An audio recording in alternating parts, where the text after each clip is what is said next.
అసలు ఏం జరుగుతుందో కూడా అర్థం కావట్లేదు. నేనేం చేయాలో కూడా తెలియట్లేదు. రాజు అసలు తప్పు లేదని, రాజు తప్పు చేయలేదని ఎలా తెలియాలి అని రూప మనసులో బాధపడిపోతూ ఉంటుంది. ఈ బాధని నేను ఎవరికి చెప్పుకోవాలో కూడా అర్థం కావట్లేదు. అలాంటి దుస్థితిలో ఉన్నాను. నా రాజుకి ఏదైనా జరగరాంది జరిగితే నేను తట్టుకోలేను. రాజు తప్పు చేయకుండా రాజుకి శిక్ష పడకూడదు.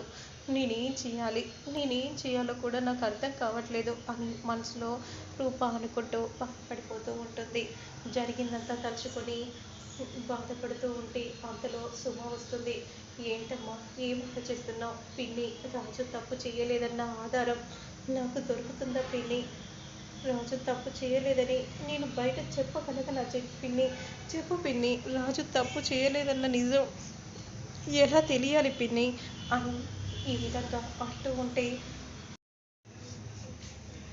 రాజు ఎలాంటి తప్పు చేయలేదన్న నిజం అందరికీ తెలియాలి పిన్ని.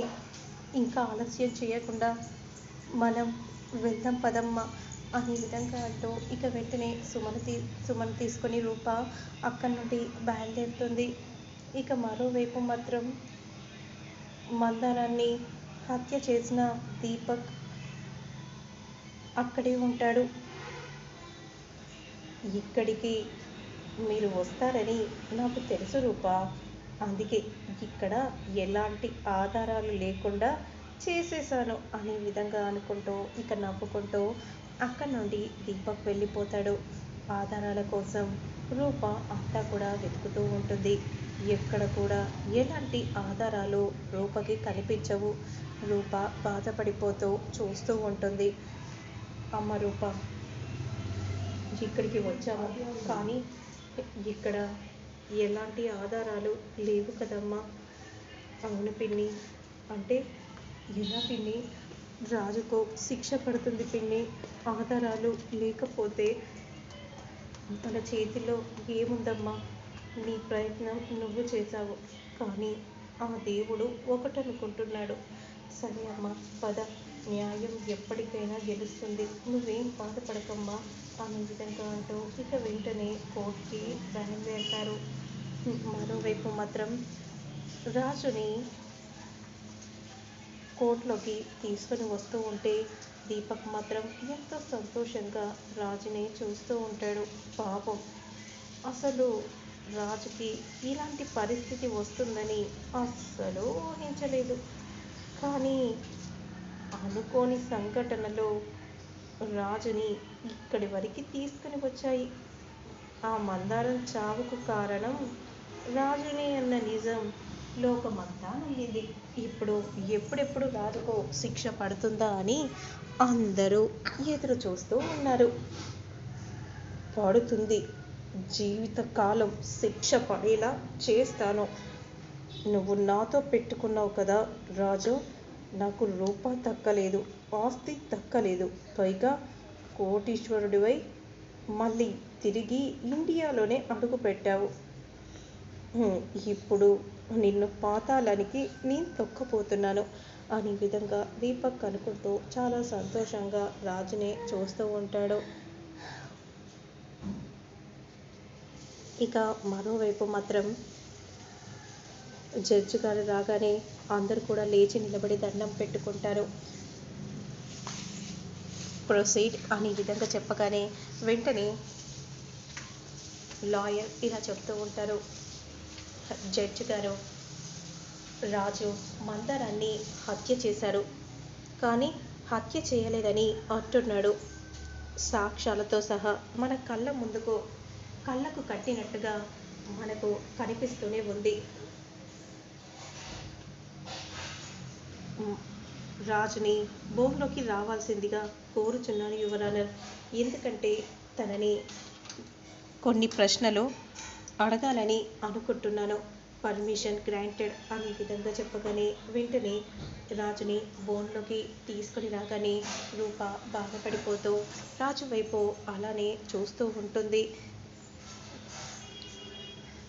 మీరు మందారాన్ని హత్య చేశారా లేదా? నేను మందారాన్ని హత్య చేయలేదు. అసలు నాకు అలాంటి ఉద్దేశం లేదు. తను నా చెల్లెల్ని నేను ఎందుకు చంపాలని చూస్తాను? నీ చెల్లెలైతే నీ రక్తం పంచుకొని పుట్టిన నీ సొంత చెల్లెలంటారా? లేదు. మరి అలాంటప్పుడు మీరు ఎలా మాట్లాడతారు? సొంత చెల్లెళ్ళైనా ఆస్తుల దగ్గరికి వస్తే అందరూ పరాయి వాళ్ళు అయిపోతున్నారు. ఈ విషయం మీకు కూడా తెలుసు అనుకుంటా. కానీ నా చెల్లెళ్ళ కంటే తను కూడా ఎక్కువే. తనని కూడా నా చెల్లెళ్ళలాగే భావించాను. కానీ నేను నా చెల్లెల్ని నేను ఇలా చంపుతాను? అసలు అక్కడ ఏం జరిగింది? నేను ఆ సమయానికి వెళ్ళి చూసేసరికి అక్కడ పడి ఉంది. వెంటనే వెళ్ళి అంబులెన్స్కి ఫోన్ చేయాలని అనుకున్నాను. కానీ ఫోన్ చేయలేదే. నా ప్రాణాలు పోతాయన్నయ్య, ఈ చివరి క్షణాలైనా నీ చేతిలో ఉండనివ్వని అంది. అంతే. ఆ ఒక్క మాటతో ప్రాణాలు విడిచి వెళ్ళిపోయింది. ఓ అవునా, కథ బాగా అల్లావు. మరి అలాంటప్పుడు అసలు నువ్వు ఆ చోటికి ఎందుకు వెళ్ళావు? మందారం ఫోన్ చేసింది, అందుకే వెళ్ళాను. అలాంటి పరిస్థితిలో ఉన్నప్పుడు ఎలా ఫోన్ చేస్తుంది? అయినా నీకే ఎందుకు ఫోన్ చేయాలి? అంటే ఏ సమస్యనైనా నేను పరిష్కరిస్తానని మందారానికి తెలుసు కాబట్టి. ఓ కథను ఇలా అల్లావా? చూసారా మైలాడ్ ఎలా మాట్లాడుతున్నారో?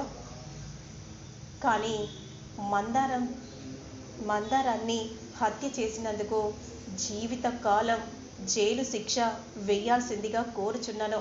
ఎందుకంటే మందారం జీవితంతో ఆట ఆడుకున్నాడు. ఇలాంటి వాడిని మాత్రం వదిలేయకూడదు అని ఈ విధంగా అంటూ ఉంటే, కానీ ఇందులో విట్నెస్ కూడా ఉండాలి కదా అని జడ్జి చెప్పగానే, ఉన్నారు జడ్జి గారు, మరెవరో కాదు సూర్యప్రతాప్ గారే అని విధంగా అనగానే వెంటనే బోన్లోకి సూర్యప్రతాప్ వెళ్తారు. చెప్పండి, మీరు అక్కడికి వెళ్ళారు. అక్కడికి వెళ్ళగానే ఏం జరిగింది? కత్తితో మందారాన్ని రాజే పొడిచాడు. నా కళ్ళతో స్వయంగా నేను చూశాను అని విధంగా చెప్పగానే అందరూ షాకింగ్గా చూస్తూ ఉంటారు. నాన్న అని విధంగా అంటూ చాలా బాధపడిపోతూ రూప చూస్తూ ఉంటుంది. వాదోపవాదనలు విన్న తర్వాత ఇక రాజు అనే ముద్దాయికి జీవితకాలం జైలు శిక్ష అని విధంగా అంటూ జడ్జి గారు చెప్పబోతూ ఉండగా, ఆగండి జడ్జి గారు అని అంటూ మందారం వెంటనే అలా కోర్టులోకి రాగానే అందరూ షాకింగ్గా చూస్తూ ఉంటారు. ఇక దీపక్ మాత్రం, ఏంటి మమ్మీ, మందారం చచ్చిపోయింది కదా అని విధంగా అంటూ ఉంటే, నేను చావలేదు జడ్జి గారు, నేను బ్రతికే ఉన్నాను. నన్ను చంపింది రాజన్న కాదు, నా భర్త దీపక్ అని విధంగా అంటూ అందరి ముందు మందారం చెప్పగానే ఒక్కసారిగా అందరూ షాకింగ్గా మందారం వైపే చూస్తూ ఉంటారు. ఇక సూర్యప్రతాప్ మాత్రం, ఏంటమ్మా ఏమంటున్నావు? అవును పెద్దయ్య, నా చావుకు కారణం దీపకే. నన్ను చంపాలని చూశాడు. రాజన్న నన్ను కాపాడడానికి వచ్చాడు అని విధంగా చెప్పగానే అందరూ షాకింగ్గా చూస్తూ ఉంటారు. నేను బ్రతికి ఉన్నానని తెలిస్తే నన్ను ఖచ్చితంగా చంపేస్తాడని నేను ఇన్నాళ్ళు దూరంగా ఉన్నాను. పెద్దయ్య, నన్ను క్షమించండి పెద్దయ్య అని విధంగా అంటూ బాధపడిపోతూ మందారం అలా అందరి ముందు నిజాన్ని చెప్పగానే, ఇక దీపక్కి ఎలాంటి శిక్ష పడబోతోంది అనేది మళ్ళీ నేను నెక్స్ట్ వీడియోలో అప్లోడ్ చేస్తాను. లేట్ చేయకుండా చూస్తాను.